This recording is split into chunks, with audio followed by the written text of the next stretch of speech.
She humiliated him publicly, so he silently dismantled her life. She posted the photo at 9:42 p.m. I know because I stared at it for a full 30 minutes, watching the comment counter tick up like a heart monitor. Her, Brian, 2 glasses of wine, and that smug, lip-glossed half-smile she always gets when she thinks she's untouchable. His hand was resting just a little too comfortably on the back of her chair. The caption, "With my real partner this week." I didn't comment, didn't text her, didn't even blink. I just screenshotted the post, saved it in 3 different places, and forwarded it to the last person she would ever expect to get involved. Because while she was out there, performing her little act for the world, she forgot who she married. She forgot that I never make a threat twice. The funny thing is, the warning wasn't even loud. No shouting, no slamming doors, just a quiet Sunday morning. Her suitcase was half-packed, the smell of bacon and burnt toast hanging in the air. I was pouring her coffee when I said it, just the way I always do. Cream, no sugar, just how she pretends to like it when clients are watching. "If you post another picture with that guy," I said, "we're done. No drama, just done." She didn't even look up from her laptop. "It's just Brian. Relax." No, it wasn't. Not anymore. Look, I know a lot of you are probably listening to this without subscribing. But if this story hits a nerve, if it keeps you holding your breath for even a second, subscribing helps the team keep making these stories. It really does. Now, let's get back to the mess.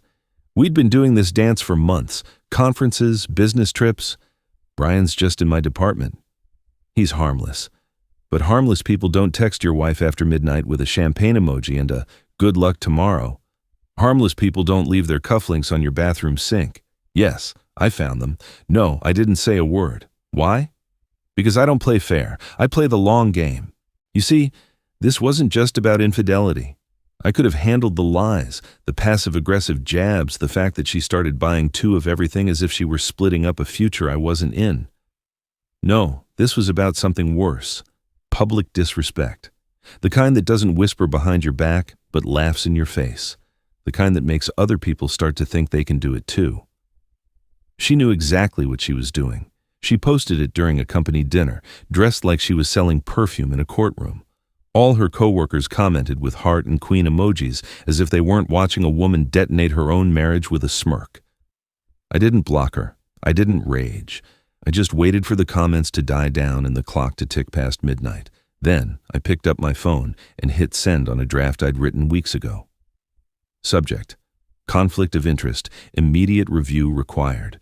Brian, you see, was already on shaky legal ground. And me? I'm the quiet little husband she forgot to mention as the lead counsel for the plaintiff in the case that could end his career. I hadn't disclosed our connection because, until now, there hadn't been one.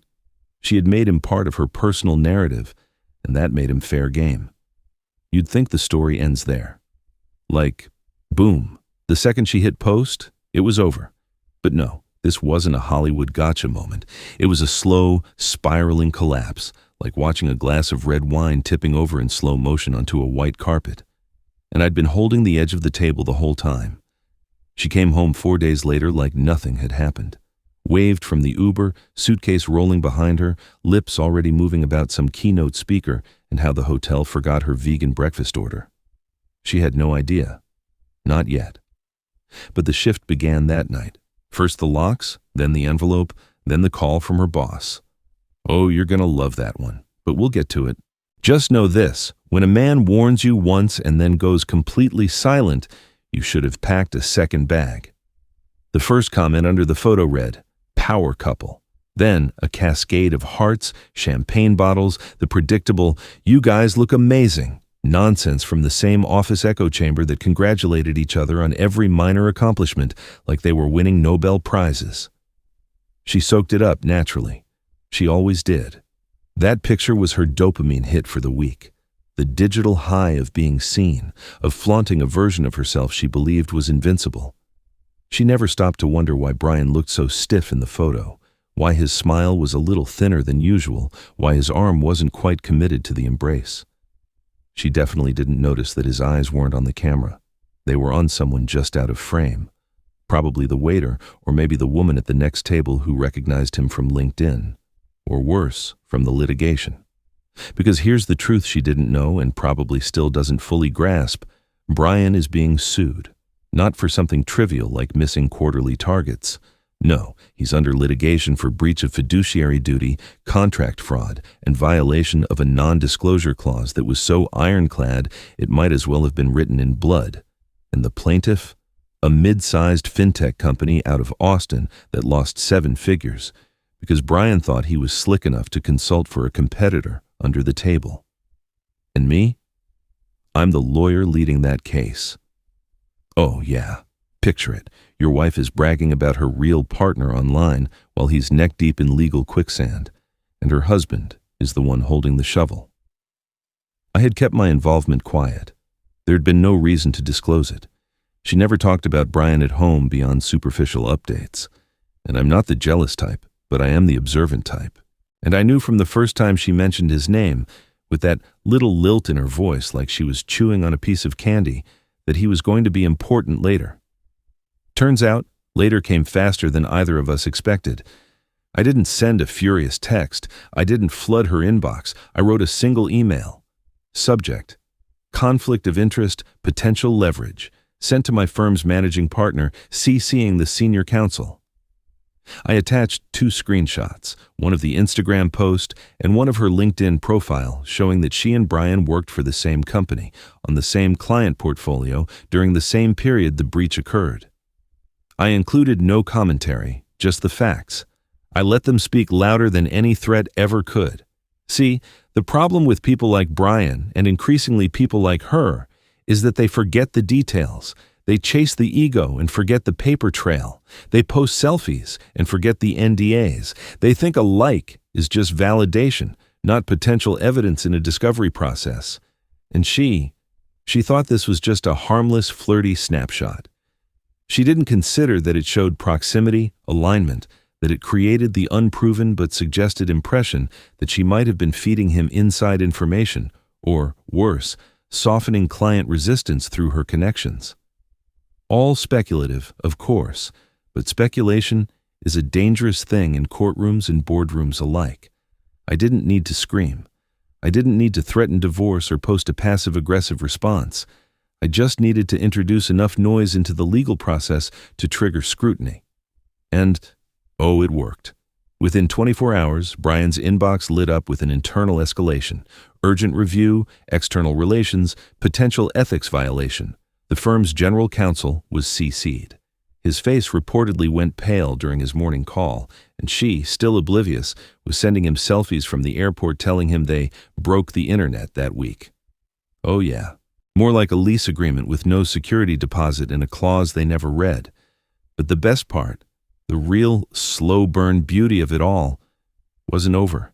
That email wasn't the nuclear bomb. It was just a tap on the glass, the quiet reminder that some of us aren't here to fight. We're here to wait. Let her keep posting. Let him keep smiling in low-lit pictures, holding glasses of wine he can no longer afford. I was just warming up, and they were about to learn how cold the law can get when it decides to look back. The meeting took place in a small conference room on the 23rd floor. Frosted glass, filtered light, the kind of setting where polite voices dismantle empires. I walked in with a leather-bound file and a thermos of coffee I never unscrewed. The moment I set the folder on the table, the room's atmosphere sharpened. 3 partners sat across from me, the lead attorney, the litigation strategist, and a senior associate who probably hadn't blinked in 45 minutes. No one spoke at first. They knew this wasn't a routine update. I opened the folder. The first sheet was a printout of the Instagram post, black and white. No color needed when the damage is already bleeding into legal relevance. The second, a snapshot of their company's org chart with her and Brian's roles circled, same department, same vertical, tied to a client platform that had mysteriously pulled out of negotiations just before Brian's consulting side gig came to light. The third, a brief professional bio of my wife, emphasizing her involvement with fintech accounts, not written by me, of course. It was lifted directly from her own speaker notes at last year's digital compliance conference. She'd bragged about her cross-sector collaboration and high-trust relationship with legacy clients. Her words, not mine. Then I spoke. Her post may complicate Brian's defense.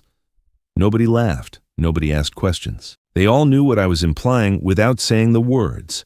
Impropriety, influence, implied collusion. You don't have to accuse people directly in these rooms. You just stack the facts like dominoes, slide the first one forward, and let the silence push it over. The litigation strategist, Monroe, leaned forward. You think she had inside access? I paused, then shrugged.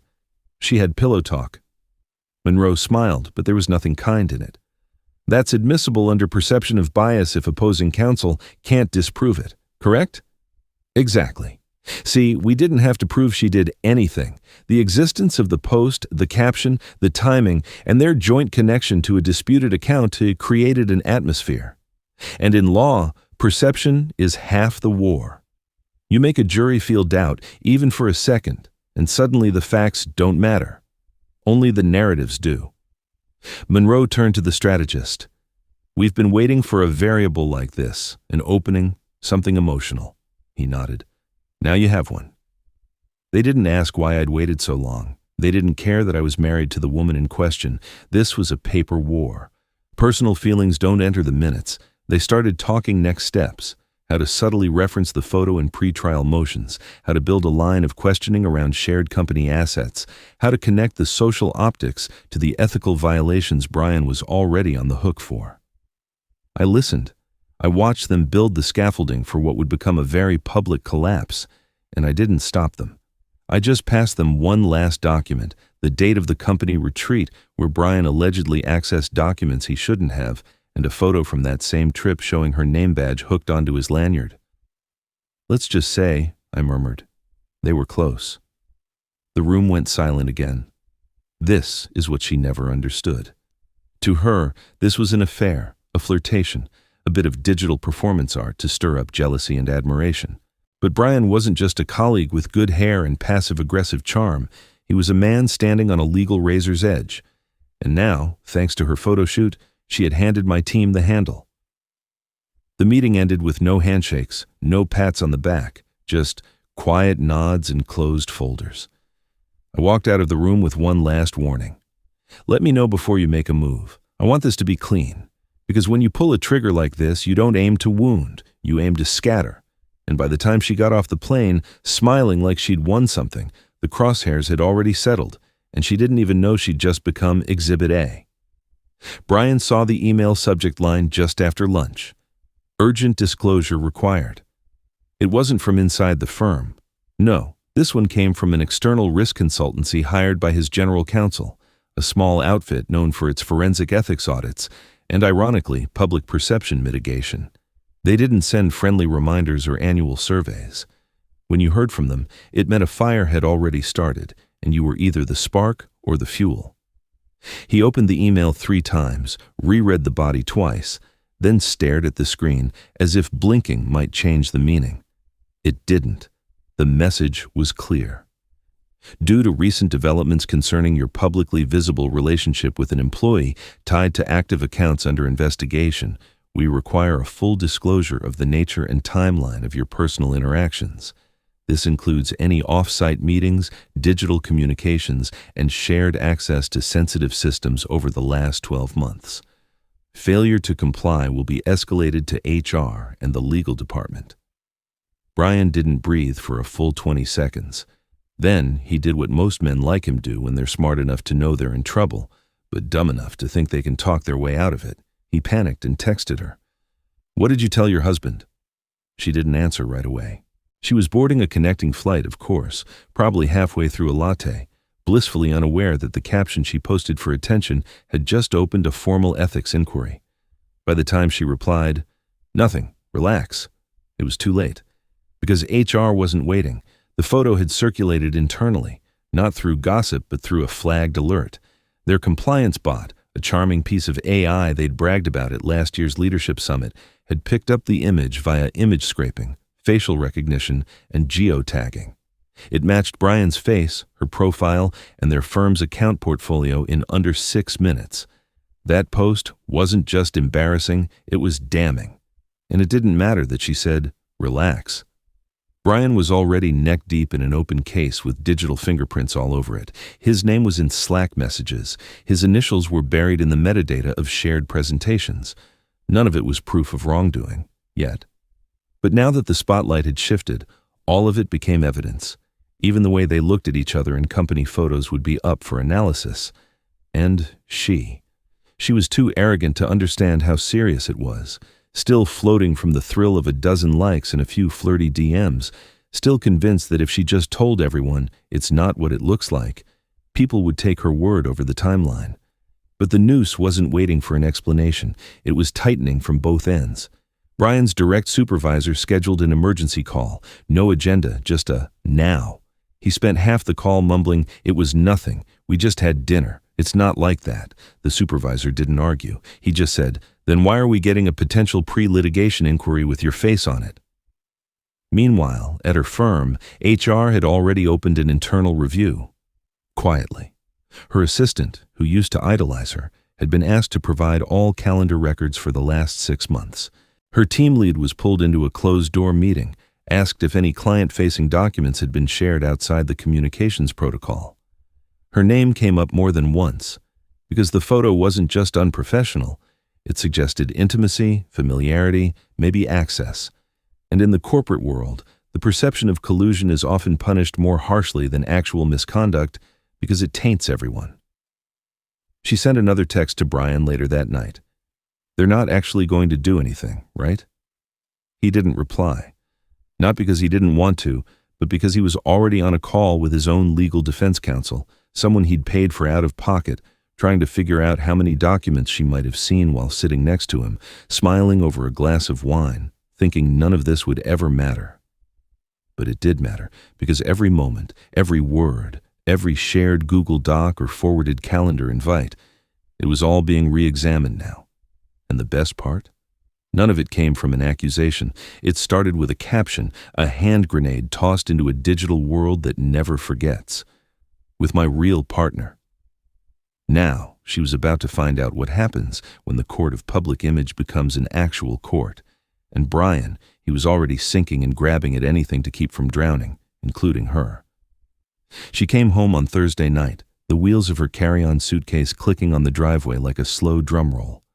Her makeup was smudged from a nap on the layover, her blouse wrinkled, but she wore that same breezy post-conference glow, as if she'd just stepped off one stage and onto another chapter of self-congratulation. Then, the key didn't work. She turned the handle once, then again. Nothing. She stared at the door, her brow furrowed, not in panic but in mild inconvenience, like a vending machine had eaten her dollar. She rang the bell once, more out of pride than necessity. The door opened in seconds. He was standing there, casual shirt, sleeves rolled up, holding a glass of water as if nothing had changed, yet everything had. "It's been updated," he said flatly. "You'll be in the guest room." She let out a tight, humorless laugh, dragging her suitcase over the threshold. "Wow, really? This is your revenge arc? Locked doors and the silent treatment?" "It's not revenge," he replied. "It's boundaries, something you said we should both be better at." She looked around. The house felt colder, cleaner, as if someone had already started erasing her. She walked down the hall to the guest room. Bare walls, unfamiliar sheets. On the bed was a thick manila envelope with her name in typed letters. Clean, professional, ironic. She opened it with a smirk, assuming it was some petty statement. Inside was a copy of their prenup printed on firm legal stock, the kind that feels like it should be sealed with wax. Her signature in the bottom corner, clear as day. She remembered signing it years ago, the week before the wedding, after a long, wine-fueled talk about how we trust each other. But there was something else.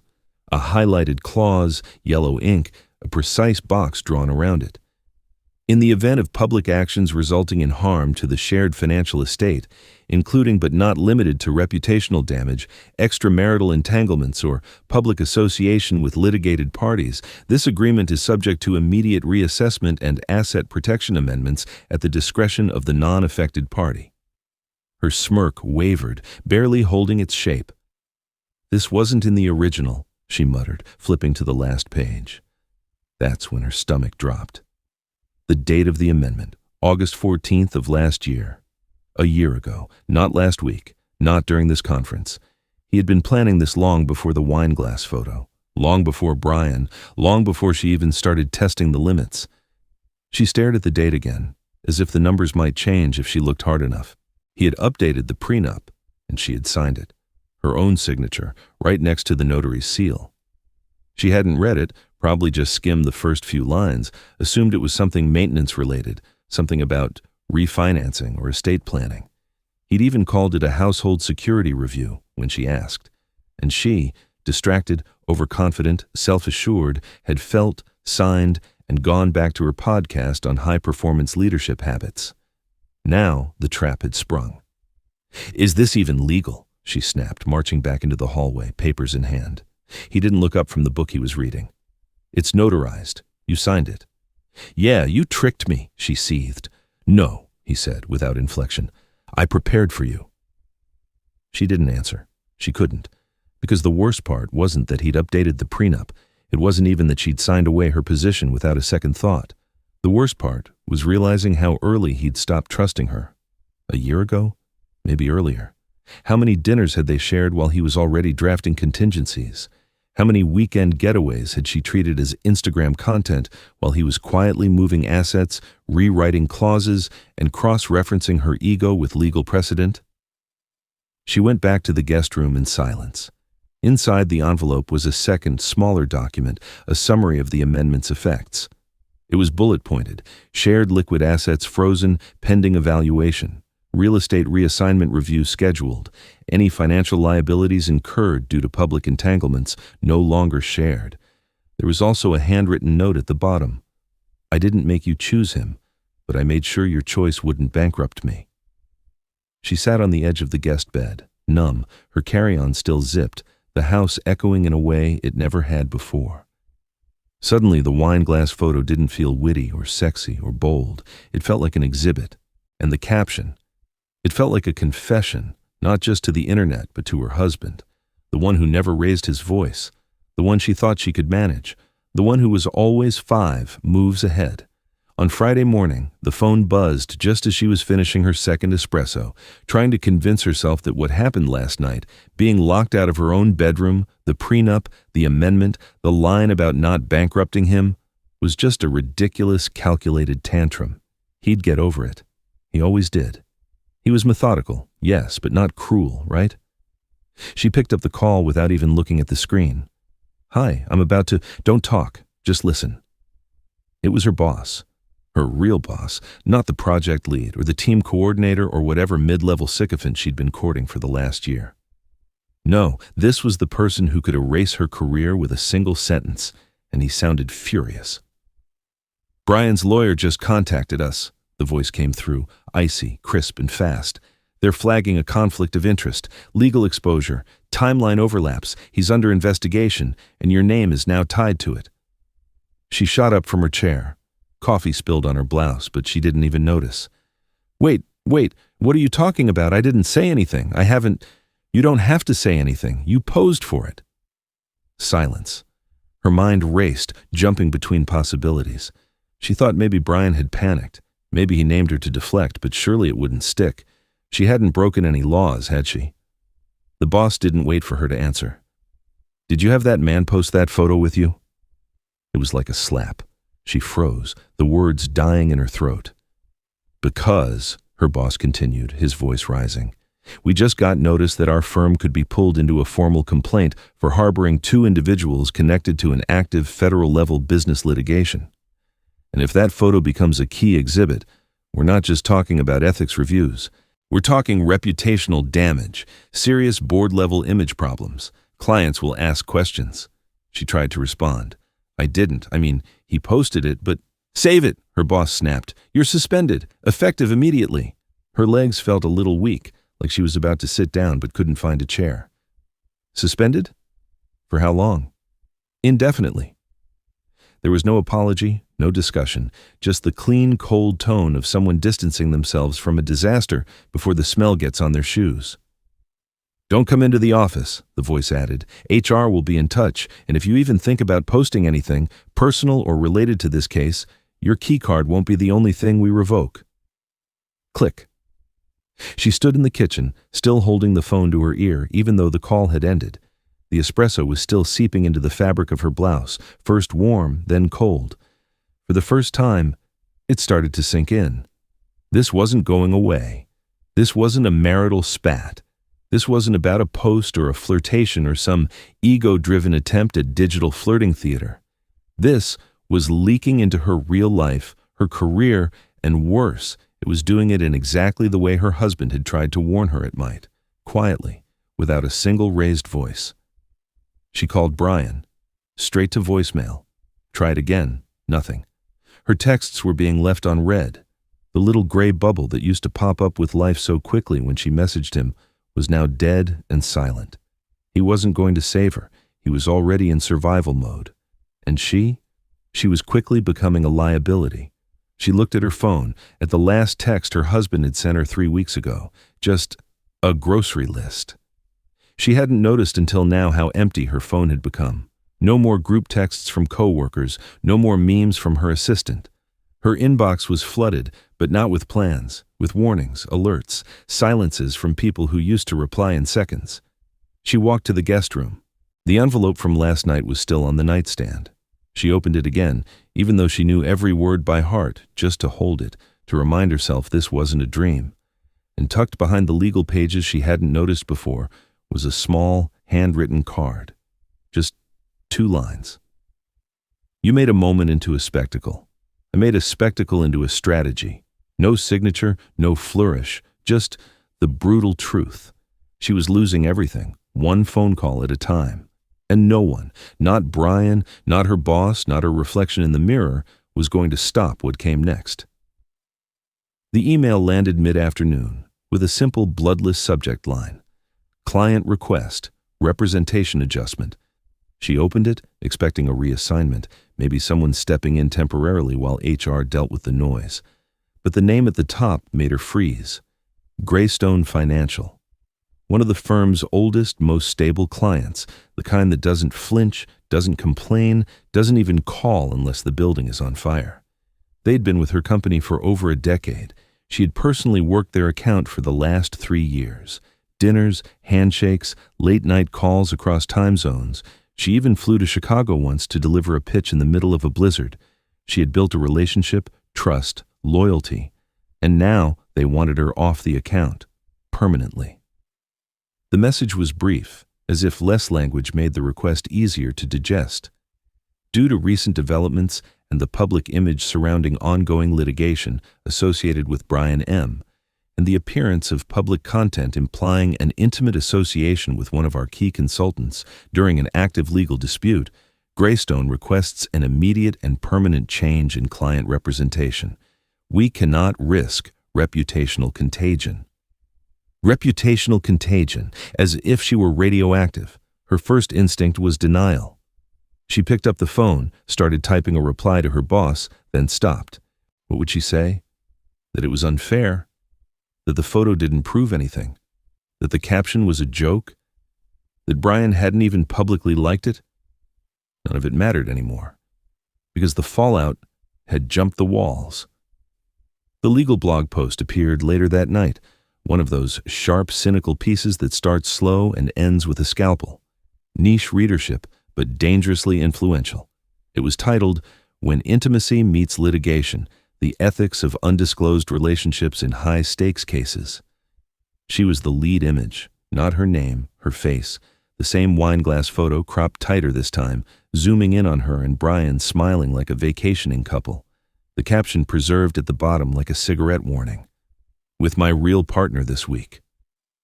The article tore them apart. It didn't directly accuse, but that made it worse. It implied, it repeatedly asked leading questions in the court of public opinion. Can a firm protect client interests while harboring private entanglements with opposing parties? What duty does HR have to screen for quiet liabilities when photos go public? What happens when harmless becomes an evidence discovery tool? It named her firm, it quoted sections from Brian's pending litigation, it used her image to color all of it, not as a person, but as a symbol. By 9 p.m., it had already been reposted by 2 compliance newsletters and an accounting ethics group with a combined audience in the tens of thousands. And in the comments section, a familiar name, one of her own former colleagues, had written, "Used to work with her. Not surprised." She wanted to throw her phone. Instead, she just refreshed it again and again. There it was, another email, another client, reevaluating exposure. Not as direct as Greystone, but colder in its vagueness. That corporate jargon they use when someone's already pulled the trigger, but they keep smiling until the smoke clears. She opened her LinkedIn. Big mistake. One of her recent posts, a motivational quote about trust being the currency of leadership, was getting sarcastic comments, subtle, petty, but unmistakably targeted. A former intern wrote, "Gonna remember this the next time I'm in a photo with a federal witness." She disabled the comments. Too late, because the post had already been screenshotted. It was on Reddit, on Twitter, even Facebook, that digital graveyard, had found a way to resurrect her humiliation. Her phone vibrated again. Brian. Finally. "They froze my account. My lawyer says your post was cited. What the hell did you tell them?" She stared at the message, then threw the phone face down on the bed. She hadn't told them anything, but she had shown them everything. That smile, that wine glass, that smug little caption meant to wound her husband had become the accelerant on a legal fire. And the worst part? The person who started it never raised his voice. He didn't argue. He didn't post.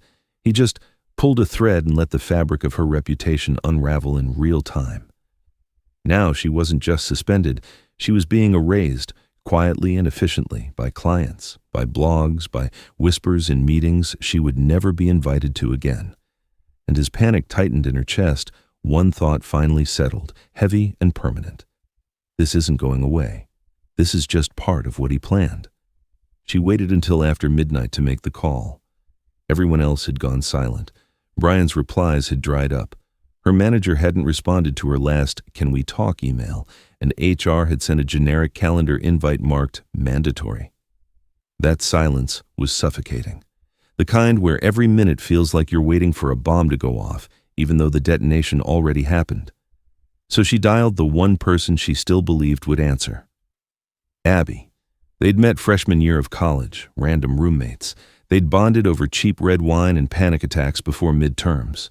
Abby was the one who stood beside her at the wedding, who knew about the Las Vegas incident, who once drove 6 hours to pull her out of a screaming match with an ex-client. If anyone would give her the benefit of the doubt, it was Abby. She didn't even wait for a hello. "Oh my God, thank you for picking up," she said, relief flooding her voice. "Everything is insane. People are completely overreacting. I just need someone who actually knows me." Abby's voice was low, not sleepy. "He told me. You lied to me." She froze. "What?" "You said it was nothing. You said you and Brian were just friends, that your husband was being paranoid." "We were just friends," she insisted. "That photo was a joke. It was sarcasm. I didn't think—" "Exactly," Abby cut her off. "You didn't think." Silence. "I defended you," Abby continued, her tone sharper now. "When the blog post came out, when Greystone pulled out, when the partners started asking questions, I said it was nonsense, that it was all overblown. And now they're asking me if I knew." She tried to steady her voice. "Knew what? That I went to dinner with a coworker? That we took a picture?" "No," Abby said, exhaling hard. "That you were sleeping with a man involved in an open case tied to your husband's firm. That you used your position to get him into that client meeting last quarter. That you, whether you meant to or not, opened the door to a compliance nightmare. That's not what happened." "It doesn't matter anymore," Abby said flatly. "Perception is reality now." She scrambled for something, an excuse, a joke, anything to turn the tide. "Come on, Abby. You know how people are. They love a scandal. This will blow over. I mean, seriously, do you think I'd risk my career over a caption?" And then came the knockout blow. "What about your husband?" Abby said. "He warned you." The sentence hung in the air. "I was there, remember?" she went on, "at that brunch the Sunday before Denver. I saw the look on his face when you blew him off. I saw how quiet he got. You laughed at him. You said, and I quote, 'You're not going to survive in the modern world if one picture hurts your ego.' And then you toasted to Brian." She opened her mouth, but nothing came out. "I heard him say it. If you post another picture with that guy, We're done." The silence between them was a vacuum. "You don't understand," she finally whispered. I was trying to feel something again. He was so distant. I just wanted to remind him that I mattered." Abby sighed. "You wanted to remind him, and he reminded everyone else." Then, after a pause, "I can't be a part of this, Jess. I have a mortgage, a career. I've worked too hard for everything to get buried in your fallout." Click. The call ended. No goodbye, just nothing. She stared at the screen as if it might reverse itself, as if Abby's name might pop up again and say it was a joke. But it didn't. That person, the safety net, the midnight confidant, the ride-or-die partner, was gone.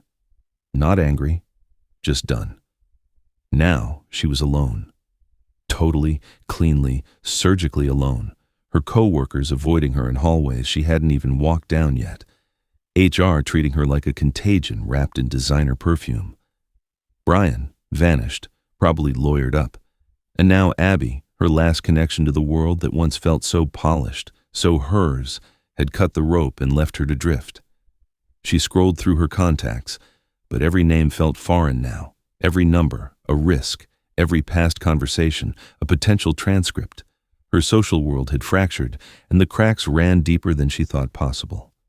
People weren't just stepping away. They were sanitizing her name from their resumes. And in the quiet, the bitter irony settled in. The only person who had ever told her the flat truth was the man she had publicly humiliated with forwards and a glass of wine.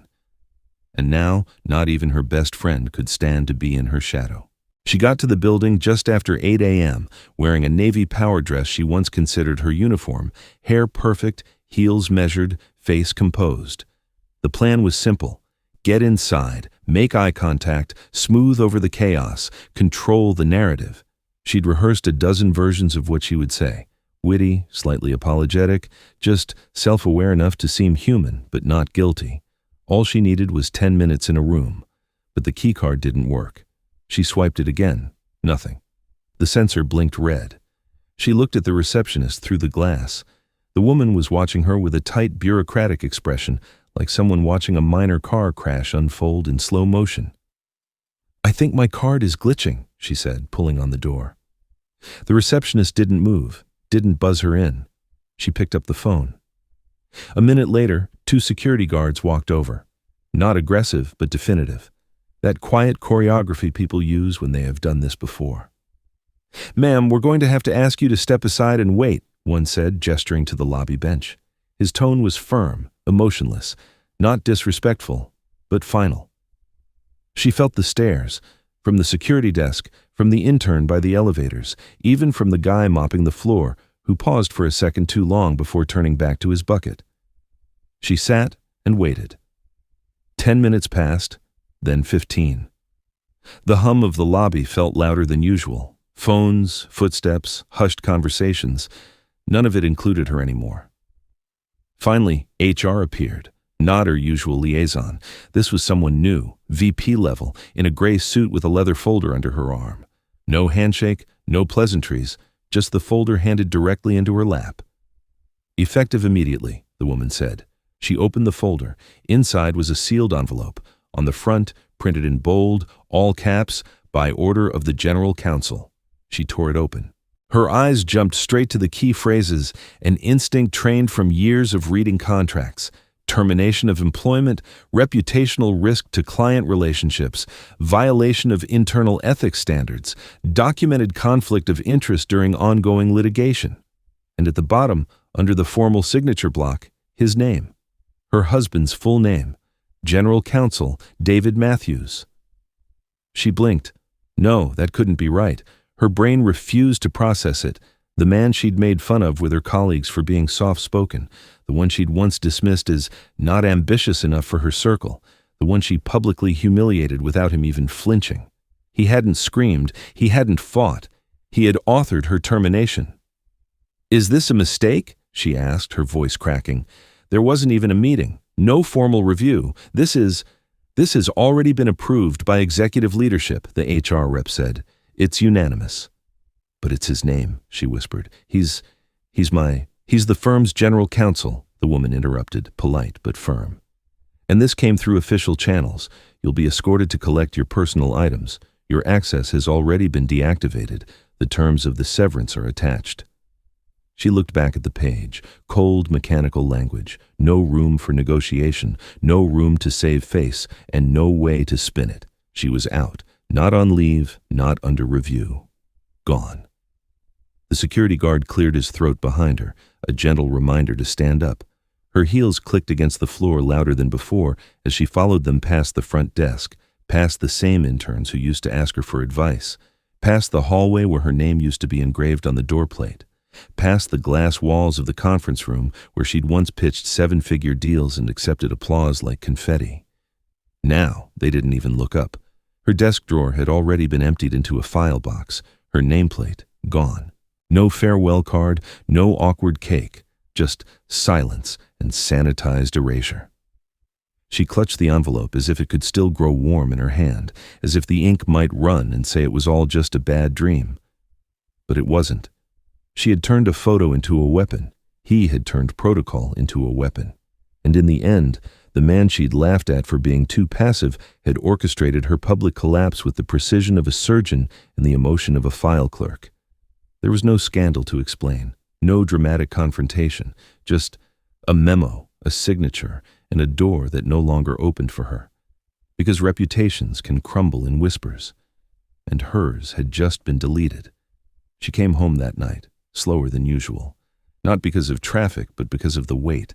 That specific kind of heaviness that settles in your bones when you finally realize there's no way to spin the story anymore. Her phone was silent, heels in her hand. Her blouse had been worn too long. She walked in the front door like she was breaking into her own life. He was in the living room, quiet, zipping up a suitcase. No rush, no theatrics, just finished. She stood there for a second too long, unsure whether to drop her purse, to scream, or to laugh. Instead, she just said the one sentence that had survived the wreckage of her voice. "We can fix this." He looked at her for the first time in what felt like days, weeks. A look not filled with hate or disappointment, but with clarity. The kind of look you give a building you once loved right before it's condemned. He didn't argue, didn't list grievances. He just handed her a folder. Inside were the finalized divorce papers, clean, pre-reviewed, ready to be signed and notarized, simple. Beside them were the property reassignment papers, the bank separation protocols, and the official requests for the division of assets under the amended prenup clause she herself had signed. On top of it all, a single sticky note written in his familiar script. "You chose your real partner. I chose peace." She sat down hard, as if her legs had given up before her heart did. He rolled the suitcase to the door. No second bag, no angry duffel. Just a quiet, intentional departure. "I didn't mean for any of this," she started, her throat tight. He paused, turned, voice even. "I know." A beat. Then the doorbell rang. She blinked. He nodded toward the door without another word. She opened it, still half in disbelief, half in denial. A courier stood there, looking bored, holding a thick envelope. "Delivery for Ms. L. Signature required." She signed with trembling fingers, took the envelope, and shouldered the door closed as if the air had been sucked out of her hands. The return address was her firm's headquarters, but the sender wasn't HR. It was the board of directors. She opened it slowly, as if it might explode. Inside, a formal demand notice. "Due to the loss of client contracts directly linked to your conduct and the subsequent reputational damage, the board is initiating proceedings for the clawback of previously issued performance bonuses. Total amount, $148,250. Deadline, 15 business days. There was no emotion in the letter, just numbers, dates, terms she used to explain to others as if she commanded the language of law and logic. Now they read like a death sentence written in Helvetica. She sank to the floor, the envelope in her lap, her body numb. Upstairs, she heard the soft zip of a closing suitcase. Her marriage, dissolved without a word, louder than another. Her career, amputated by a caption. Her savings, evaporating behind contract clauses she used to brag about writing. She looked up as he walked past her. He didn't say goodbye. He didn't need to because he'd already said everything with silence, with signatures, with precision. He got to the door, opened it, and then paused just once. She looked at him, broken, barely breathing, clinging to one last thread. He didn't look back. He stepped outside and pulled the door closed, not with a slam, but with peace. And that was the final cruelty. She had spent years craving the spotlight, crafting appearances, collecting applause from rooms full of people who wouldn't remember her name after dessert, and the man she dismissed as the quiet one, he didn't destroy her. He just made her disappear, with nothing more than silence.